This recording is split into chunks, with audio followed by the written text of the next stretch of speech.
Hello students, हम लोग improvement in food resources chapter पढ़ रहे हैं और इस चैप्टर में लास्ट क्लास में जो टॉपिक हमने ऑलमोस्ट कंप्लीट कर लिया था, this was the management of nutrient which has to be supplied to the plants for the good crop production. Is it okay? तो आज की क्लास में भी हम शुरुआत वहीं से करेंगे। हम जानेंगे हमने न्यूट्रिएंट्स के मैनेजमेंट के लिए दो चीज़ों को सप्लाई किया। First is manure. पहली जो सप्लाई हमने की थी चीज सॉइल को उसके न्यूट्रिएंट मैनेजमेंट के लिए, it was manure. And the second thing is fertilisers. तो अब इन दोनों चीजों के अंदर कंपैरिजंस बाकी हैं। कंपैरिजन का मतलब आप समझ गए ना कि आखिर इनमें क्या क्या डिफरेंसेस हैं, इसमें क्या एडवांटेज है और इसमें क्या डिसएडवांटेज है, या फिर इसमें क्या एडवांटेज है और इसमें क्या डिसएडवांटेज है। तो आपको यहाँ पर मैन्योर्स और फर्टिलाइजर्स का कंपैरिजन करना है। Is it okay? तो चलिए कंपैरिजन करते हैं। और कंपैरिजन करने के लिए हम यहाँ पर शुरुआत करते हैं मैन्योर से। मैन्योर आपने देखा था, डिफरेंट टाइप के मैन्योर्स थे, जैसे आपने फार्म यार्ड मैन्योर देखा था, कंपोस्ट देखा था, ग्रीन मैन्योर देखा था। Is it okay? तो कुछ टाइप के मैन्योर्स का डिस्कशन हमने किया था। और जब मैन्योर्स की बात की जाए तो मैन्योर्स को कैसे प्रिपेयर किया जाता है? मैन्योर्स को नेचुरली प्रिपेयर किया जाता है। Is it okay? तो manures are prepared naturally, they are prepared naturally. इनका नेचुरल प्रिपरेशन किया जाता है। नेचुरल प्रिपरेशन किस तरीके से किया जाता है? नेचुरल प्रिपरेशन किया जाता है by using the organic waste product. Organic waste product का मतलब क्या हो जाएगा यहाँ पर? ऑर्गेनिक वेस्ट प्रोडक्ट का मतलब हो जाएगा यहाँ पर dead and decade plant leaves. Dead and decade plant leaves के साथ में आप यहाँ पर और कौन सी चीज़ काम में ले सकते हैं? यहाँ पर आप काम में ले सकते हैं जो ह्यूमन एक्सक्रीट प्रोडक्ट है, या फिर ह्यूमन के साथ में कोई सा भी एनिमल वेस्ट प्रोडक्ट, कोई सा भी animal waste product. Is it okay? And etcetera. बहुत सारी बातें और भी हैं जो मैं यहाँ पर मेंशन नहीं कर रही हूँ, आप जानते हैं। But when we talk about the fertilisers, तो फर्टिलाइजर्स कैसे होते हैं? नेचुरली प्रिपेयर्ड नहीं होते हैं, ये आर्टिफिशियली प्रिपेयर्ड होते हैं। और जब इनको आर्टिफिशियली प्रिपेयर किया जाता है तो इनको कहाँ प्रिपेयर किया जाता है? They are prepared in industries. इनको कहाँ प्रिपेयर किया जाता है? इनको इंडस्ट्रीज में प्रिपेयर किया जाता है। Is it okay? तो इंडस्ट्रीज में प्रिपेयर किया जाता है और ये होते क्या है? They are the chemical salt. ये केमिकल सॉल्ट होते हैं। किसके बारे में बात की जा रही है? बात की जा रही है फर्टिलाइजर्स के बारे में। तो क्या और भी डिफरेंसेस होते हैं? बहुत सारे डिफरेंसेस होते हैं। जब बात मैन्योर की जाए तो मैन्योर क्रॉप प्लांट्स के थ्रू, मैन्योर में वैसे तो न्यूट्रिएंट्स कैसे होते हैं? बहुत कम होते हैं। तो चलिए हम सबसे पहले यही पॉइंट यहाँ पर लिख देते हैं, that is they have less nutrients. इनके अंदर जो नंबर ऑफ न्यूट्रिएंट्स होते हैं वो क्या होते हैं? कम होते हैं। बट अगर हम इसकी दूसरी खास बात जाने यहाँ पर, तो न्यूट्रिएंट तो इसके अंदर कम होते हैं, पर न्यूट्रिएंट्स के अलावा जो ह्यूमस होता है, जो ऑर्गेनिक मटेरियल होता है, वो इसके अंदर बहुत ज़्यादा होता है। But provides a lot of humus to the soil. Lot of humus to the soil. Is it okay? This is the factor which is related with the manure. But when we talk about the fertilizers, then fertilizers do not provide any type of humus to the soil. They do not supply, they do not provide any humus to the soil. Any humus to the soil. ये soil को humus provide नहीं करते हैं, but they are rich in nutrient. Is it okay?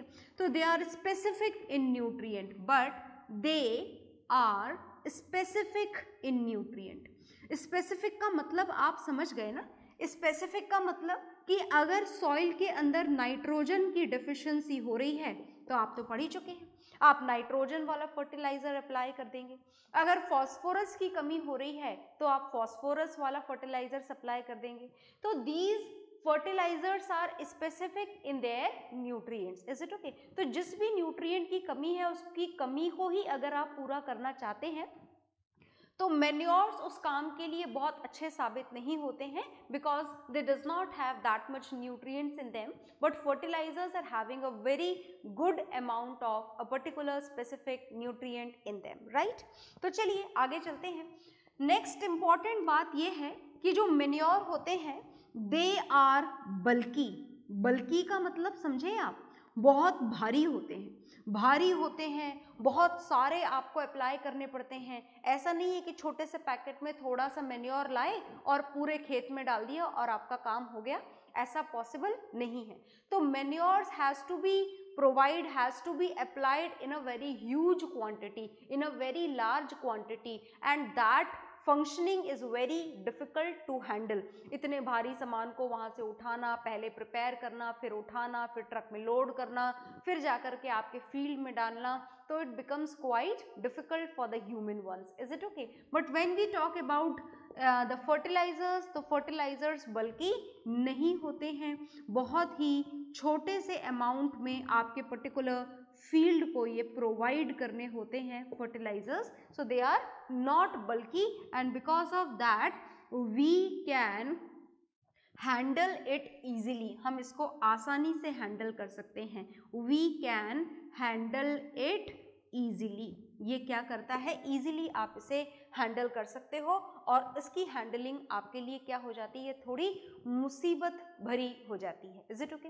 आगे देखिएगा, as you know about the manure, that manures are having a lot of humus in them, बहुत सारा humus होता है मैन्योर के अंदर, और मैन्योर के अंदर बहुत सारा ह्यूमस होने के कारण ये सॉइल की एयर होल्डिंग कैपेसिटी और वाटर होल्डिंग कैपेसिटी को क्या कर देता है, इंक्रीज कर देता है, इज इट ओके। तो आप यहाँ पर लिख सकते हैं, it makes the soil porous, is it okay, it makes the soil porous. ये सॉइल को कैसा बनाता है, ये सॉइल को पोरस बनाता है, इज इट ओके। और पोरस बनाने का मतलब ये है कि यहाँ पर जो सॉइल की एयर होल्डिंग कैपेसिटी है, वाटर होल्डिंग कैपेसिटी है, वो इंक्रीज हो जाती है। It increases air and water holding capacity of soil. ये सॉइल की एयर और वाटर होल्डिंग कैपेसिटी को क्या कर देता है, इंक्रीज कर देता है। But when we have to know about the fertilisers, तो जो फर्टिलाइजर्स होते हैं it does not helpful in making the soil porous, is it okay.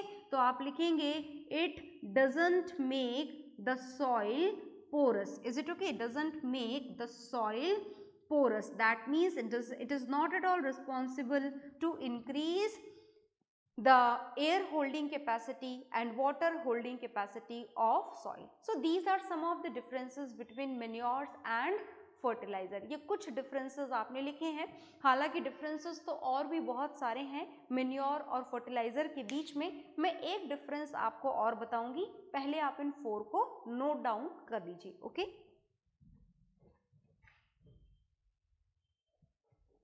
तो ये आपने नोट डाउन कर लिया होगा, और मैंने आपको बोला था कि मैं आपको डिफरेंसेस, वैसे आप और भी लिख सकते हैं, पर according to the question of 5 mark, maximum 5 mark का क्वेश्चन आपका आता है, और 5 मार्क के क्वेश्चन में आपको 5 पॉइंट ऑफ डिफरेंसेस लिखने होते हैं, है ना। तो उस हिसाब से मैं आपको यहाँ पर 4 पॉइंट्स आर डन। एक पॉइंट और बता देती हूँ, तो आपके जो 5 पॉइंट्स हैं वो कंप्लीट हो जाएंगे। Is it okay? At least you should know about 5 differences when we are talking about the manures and fertilizer or any two physical quantities. जब भी हम दो चीज़ों के differences लिखते हैं तो आपको सेफ्टी के लिए 5 differences जान ही लेने चाहिए। Is it okay? अगर possible हो तो, हाँ possible ही नहीं हो then nothing can be done, हो ही ना 5 difference तो, otherwise we should know at least about 5 differences. तो हम जो नेक्स्ट डिफरेंस लिखने जा रहे हैं मैन्योर और फर्टिलाइजर के बीच का, देखिएगा वो क्या डिफरेंस है। This next difference is this: when we talk about the fertilizers, then the nutrients are absorbed easily. Is it okay? जो nutrients होते हैं, बहुत ध्यान से सुनना, ये काफी important point है. The nutrients are absorbed. The nutrients are absorbed from the soil, या फिर आप बोलें from the fertilizers. As for the nutrient, we have to supply these fertilizers. So the nutrients are absorbed from the fertilizers. Is it okay? From the fertilizers very easily. बहुत ही आसानी से plants उनको absorb कर लेते हैं. कहाँ से? fertilizer से. बहुत ही आसानी से absorption हो जाता है.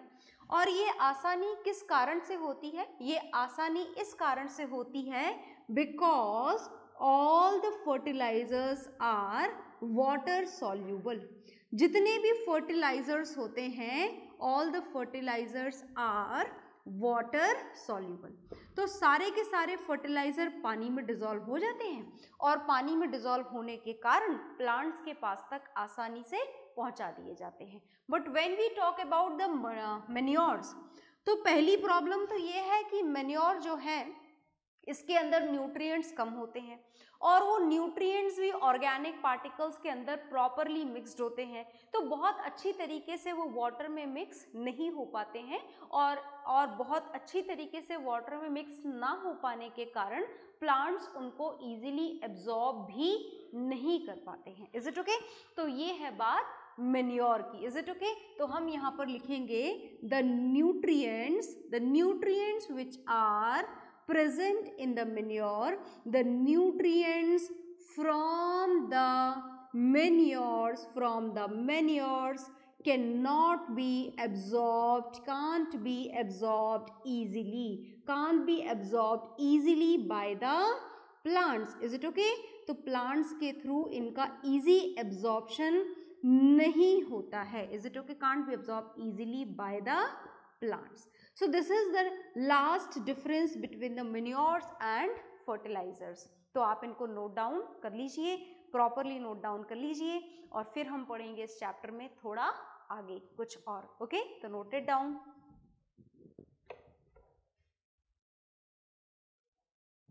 तो आपने नोट डाउन कर लिया होगा और इसको नोट डाउन करने के बाद में जो मैन्योर्स और फर्टिलाइजर्स हैं ये हमारे कंप्लीट हो चुके हैं. हम improvement in food resources chapter पढ़ रहे हैं और इस improvement in food resources chapter के अंदर बहुत सारी बातें आप जान चुके हैं. सबसे पहला जो भूल मत जाना टारगेट, कि आखिर आप इस चैप्टर को पढ़ क्यों रहे हो. आपके इस चैप्टर का टारगेट है to increase the production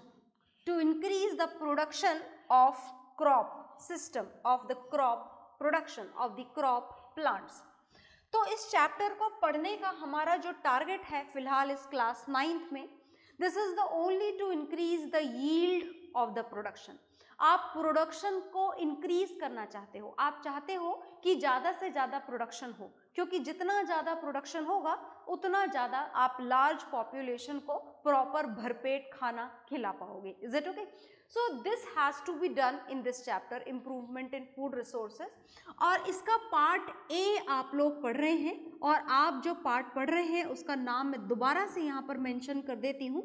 this is crop production management. आप इसका फर्स्ट पार्ट पढ़ रहे हैं क्रॉप प्रोडक्शन मैनेजमेंट, और क्रॉप प्रोडक्शन मैनेजमेंट का भी फर्स्ट पार्ट जो था which was nutrient management. This is done. Nutrient कैसे सप्लाई करने हैं, कौन से रिक्वायर्ड हैं, मैन्योर डालोगे तो क्या अच्छा होगा, फर्टिलाइजर डालोगे तो क्या अच्छा होगा, ये सारी बातें हम फुल डिटेल में इनका डिस्कशन हम कर चुके हैं. And now the next thing which is required for to improve the production, to increase the yield of the crop production, that is irrigation system. That means we have to develop the irrigation system. तो आप इस crop production management का part B पढ़ने जा रहे हैं यहाँ पर. This is irrigation system. अब ये इरिगेशन सिस्टम का मतलब क्या होता है? देखो, बात करी जाए अगर हमारी कंट्री की, तो हम हमारी कंट्री की ही बात करेंगे बिल्कुल. तो when we are going to talk about our country India, तो अगर इंडिया के मेन क्रॉप प्रोडक्शन को देखा जाए तो जो इंडिया का मेन क्रॉप प्रोडक्शन है that is main crop production, mainly almost the farmers depends only on the rainfall for their agriculture. Is it okay? आ गई बात समझ में? वो किसके ऊपर डिपेंडेंट होते हैं? रेनफॉल के ऊपर डिपेंडेंट होते हैं पूरी तरीके से। मतलब अगर रेनफॉल हुआ तो बढ़िया, उनके क्रॉप को प्रॉपर पानी मिल जाएगा, उनका प्रोडक्शन बहुत बढ़िया हो जाएगा। अब रेनफॉल के साथ में तो बड़ी समस्या है। समस्या ऐसी है कि रेनफॉल की तो दोनों एक्सट्रीम कंडीशंस पॉसिबल हैं। रेनफॉल हमारे यहाँ पर मॉनसून विंड्स के थ्रू लाया जाता है, और जब बात मॉनसून विंड्स की करी जाए तो कभी कभी तो रेनफॉल इतना ज़्यादा आ जाता है कि फ्लड की सिचुएशन क्रिएट हो जाती है, which is not good for the crop production. और कभी कभी ड्रॉट की कंडीशन क्रिएट हो जाती है जहाँ पर पानी की अवेलेबिलिटी नहीं होती है। Both of the conditions are not at all good for the crop production. अब ऐसा हर साल हो कि प्रॉपर रेनफॉल हो, ना बहुत ज़्यादा कम और ना बहुत ज़्यादा, इज इट ओके? ये बात हमारे कंट्रोल में नहीं है। इसका मतलब ये हुआ कि क्या हम हर साल क्रॉप प्रोडक्शन का डिस्ट्रक्शन होने देंगे? कभी फ्लड से तो कभी ड्रॉट से? नहीं, ऐसा नहीं होने देंगे। तो ऐसा नहीं होने देने के लिए क्रॉप प्रोडक्शन के लिए आपको क्या अवेलेबल करवाना है? क्रॉप प्रोडक्शन के लिए आपको अवेलेबल करवाना है सफिशिएंट अमाउंट ऑफ वाटर। और sufficient amount of water supply करना क्यों जरूरी है ये तो मैं आपको थोड़ी देर में बताऊंगी, नीड ऑफ इरिगेशन सिस्टम। पर आप ये जान लें कि that to supply the regular amount of water, is it okay, sufficient amount of water for the crop production is involved in the category of irrigation system, is it okay? तो हमें irrigation system क्यों develop करना है? हम develop कर चुके हैं, और क्या ज़रूरत थी इसको डेवलप करने की? So that there is no need to depend only on the rainfall for the crop production. आप हर साल सिर्फ रेनफॉल के ऊपर डिपेंडेंट होकर क्रॉप का प्रोडक्शन नहीं कर सकते हैं, इज इट ओके? तो चलिए इसके लिए क्या क्या ज़रूरतें थी, इरिगेशन सिस्टम की क्या क्या ज़रूरत है, क्या क्या इम्पॉर्टेंट काम करता है ये इरिगेशन सिस्टम हमारे फील्ड के लिए, हमारे क्रॉपिंग पैटर्न के लिए, इसको हम थोड़ा सा जान लेते हैं। ओके, तो हम इरिगेशन सिस्टम के रिक्वायरमेंट को पढ़ने जा रहे हैं। What is the need of irrigation system? क्या ज़रूरत है इरिगेशन सिस्टम की, इस बात को हम यहाँ पर पढ़ने जा रहे हैं। तो चलिए देखिएगा ध्यान से, क्या जानना है आपको यहाँ पर? आपको यहाँ पर इस इरिगेशन सिस्टम की ज़रूरत जाननी है। What is the need of this irrigation system? तो हम जानना शुरू करते हैं। देखिए, जो पहला पॉइंट है, जो पहला कारण है इस इरिगेशन सिस्टम का, वो है कि जब आप प्लांट्स को या सॉइल को सफिशिएंट वाटर सप्लाई करते हो, तो वाटर सप्लाई करने से प्लांट्स की basic requirement of 2 nutrients that is going to be completed. क्या आप उन 2 न्यूट्रिएंट के नाम जानते हो? बिल्कुल आपको पता होंगे, क्योंकि आप सबको वाटर का फॉर्मूला पता है। तो वाटर का फॉर्मूला है H2O, और H2O होने के कारण आप ये बोल सकते हैं कि अगर आप क्रॉप्स को proper water, sufficient water supply कर रहे हैं, इसका मतलब ये है कि आपने वहाँ से 2 न्यूट्रिएंट की डेफिशिएंसी कंप्लीट कर दी। First is of hydrogen and second is of oxygen. Is it okay? तो इरिगेशन सिस्टम डेवलप करने से आपको इन 2 न्यूट्रिएंट्स के लिए, क्रॉप प्रोडक्शन के इन 2 इंपॉर्टेंट न्यूट्रिएंट्स के लिए रेनफॉल के ऊपर डिपेंड नहीं होना पड़ा। Is it okay? तो आगे देखिएगा। नेक्स्ट जो आपको सेकेंड पॉइंट यहाँ पर जानना है, सुनिएगा ध्यान से कि और क्या जरूरत है। देखिए, वाटर की जरूरत है। नेक्स्ट जो रिक्वायरमेंट है वाटर की, that is in the case of irrigation system for the crop production, that water is required for the germination of seed. water की requirement क्या है? water की requirement है for the proper germination of seed. क्या आप germination of seed का मतलब समझते हो? एक particular seed के sapling में convert होने वाले process को सीड में से एक नई सैपलिंग, नई लीव्स निकल जाना, रूट्स नीचे की तरफ चले जाना, this process is known as germination. And this germination of seed is done only and only in case if the water is present in the soil. It is this process of germination is not at all able to take place in dry soil. मतलब soil कैसी होनी चाहिए, वो wait soil होनी चाहिए. उसके लिए आपको क्या सप्लाई करना पड़ेगा, उसके लिए आपको सप्लाई करना पड़ेगा वाटर. Is it okay? जो थर्ड रिक्वायरमेंट है आपको इरिगेशन सिस्टम की, if you have developed this irrigation system properly, then there is no need to depend on the rainfall. आपको रेनफॉल पर डिपेंड होने की जरूरत नहीं है. और रेनफॉल पर डिपेंड होने की जरूरत नहीं है, इसका मतलब कि आप पूरे साल भर क्रॉप प्रोडक्शन कर सकते हो. Is it okay? ऐसा नहीं है that this is the only rainy season in which we get the water, तो आप सिर्फ उसी में क्रॉप का प्रोडक्शन करो, ऐसा नहीं है. If the developed irrigation system is present with you, then you can do the crop production for the whole year. Is it okay? पूरे साल भर आप क्रॉप का प्रोडक्शन कर सकते हो. The fourth reason to develop this irrigation system is whenever we talk about a simple plant, तो plant के अंदर प्रॉपर रूट्स का डेवलपमेंट हो. किसका डेवलपमेंट हो? रूट्स का डेवलपमेंट हो. प्रॉपर शूट्स का डेवलपमेंट हो. तो प्लांट के अंदर रूट्स और शूट्स के डेवलपमेंट होने के लिए उसको कैसी सॉइल चाहिए? इरिगेटेड सॉइल चाहिए. इरिगेटेड सॉइल का मतलब कैसी सॉइल चाहिए? Wait soil is required. कैसी सॉइल रिक्वायर्ड होती है? वेट सॉइल रिक्वायर्ड होती है. Is it okay? The fifth very important point कि अगर आपने प्लांट्स को वाटर सप्लाई नहीं किया तो जितने भी न्यूट्रिएंट्स हैं, जितने भी न्यूट्रिएंट्स आपने सप्लाई करे, whether they are in the form of manure or in the form of fertilizers, they are not at all going to reach to the different part of the plant. क्योंकि पानी ही है जिस पानी के अंदर सारे न्यूट्रिएंट्स क्या हो जाया करते हैं, सारे न्यूट्रिएंट्स इस पानी में डिसॉल्व हो जाया करते हैं. और सारे न्यूट्रिएंट्स के पानी में डिसॉल्व होने के बाद में ही पानी के साथ ही वो न्यूट्रिएंट्स प्लांट्स के डिफरेंट पार्ट्स तक पहुंचाए जाते हैं. तो प्लांट के डिफरेंट पार्ट्स को सारे न्यूट्रिएंट मिल पाए, इसके लिए भी क्या जरूरी है? इसके लिए भी वाटर की रिक्वायरमेंट है. So these all are the basic needs for which the irrigation is required. You just note it down in your registers. Okay?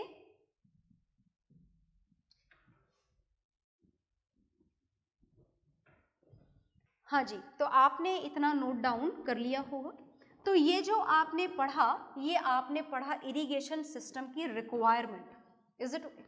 अब जो इरिगेशन सिस्टम की रिक्वायरमेंट है, ये बात तो कंफर्म हो गई. बहुत ज़्यादा रिक्वायरमेंट है, ये भी कंफर्म हो गया. मतलब अगर डेवलप्ड इरिगेशन सिस्टम नहीं है तो हमारी क्रॉप जो है वो डिस्ट्रॉय होती रहेगी. जैसा आप हर साल सुनते हैं कि ये क्रॉप डिस्ट्रॉय हो गई और इस साल की वो क्रॉप डिस्ट्रॉय हो गई. And the main reason behind the destruction of crop is either heavy rainfall or the condition of drought. तो दोनों कंडीशन से बचने के लिए हमारे पास में अगर डेवलप्ड इरिगेशन सिस्टम हो तो हम इन कंडीशन से बच सकते हैं. अब देखिए, अब जो इरिगेशन सिस्टम आपको प्रोवाइड करना है, this is based on something. ऐसा नहीं है कि जितनी मर्जी आए पानी पिलाते जाओ, पेड़ों के लिए तो बहुत अच्छा होता है तो खूब सारा पानी डालो, इज इट ओके, बहुत बढ़िया ग्रोथ होगी. No, nothing like that. How much water is required for the plant? It depends on two basic factors. कौन से बेसिक फैक्टर पर डिपेंड करता है? Irrigation should be done either on the basis of crop. मतलब first type of irrigation is known as crop based irrigation. कौन सा irrigation? Crop based irrigation. And second type of irrigation is that type of irrigation is based on the nature of soil. That means this is known as soil based irrigation. इस irrigation को क्या बोला जाता है? इस irrigation को बोला जाता है सॉइल बेस्ड इरिगेशन. तो अगर आप क्रॉप बेस्ड इरिगेशन के बारे में बात करें तो इट डिपेंड्स कि आप कौन सी क्रॉप का प्रोडक्शन करने जा रहे हैं। जैसे मैं आपको यहाँ पर दो एक्सट्रीमली डिफरेंट क्रॉप्स के नाम यहाँ पर बताने जा रही हूँ। One of them is wheat, आप जानते हैं बहुत अच्छी तरीके से गेहूं, क्योंकि हम इसी का सबसे ज्यादा कंजप्शन करते हैं। And the another one is rice, wheat and rice.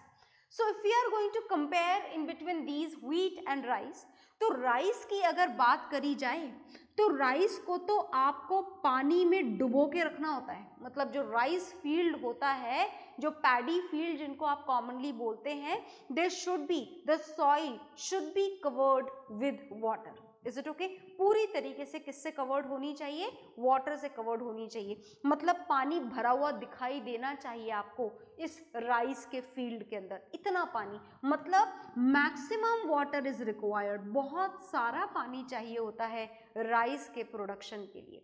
But when we talk about the production of wheat, then very less amount of water is required.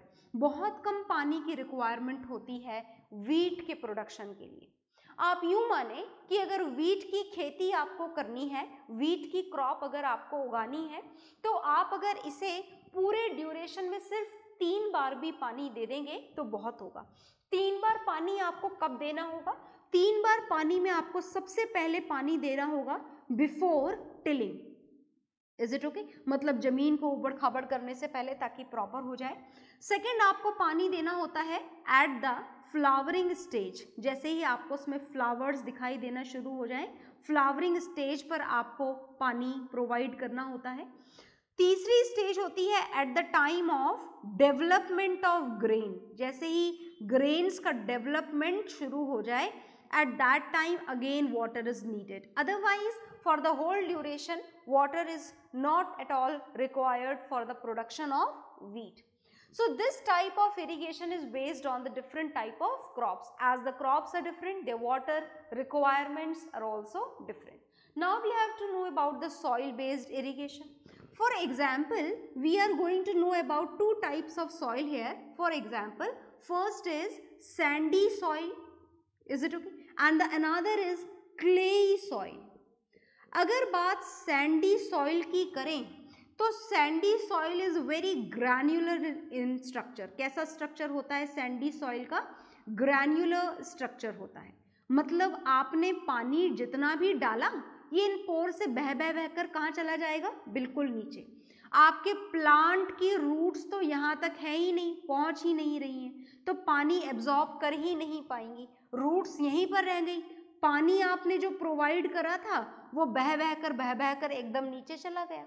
तो in that condition a continuous irrigation is required. लगातार आपको धीमे धीमे थोड़ा थोड़ा पानी लगातार supply करना पड़ेगा।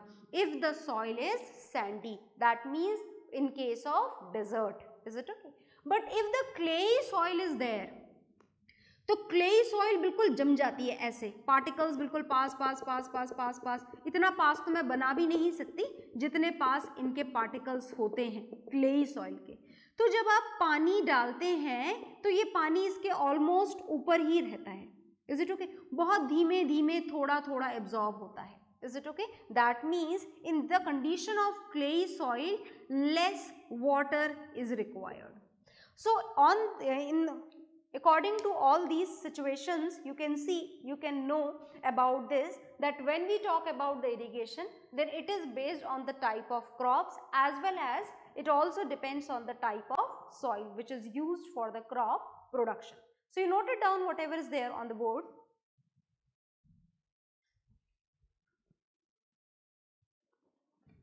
तो इतना आपने नोट डाउन कर लिया होगा। तो इरिगेशन क्यों रिक्वायर्ड है, इरिगेशन किन फैक्टर्स पर डिपेंड करती है, इन सारी बातों को तो अब हम जान चुके हैं।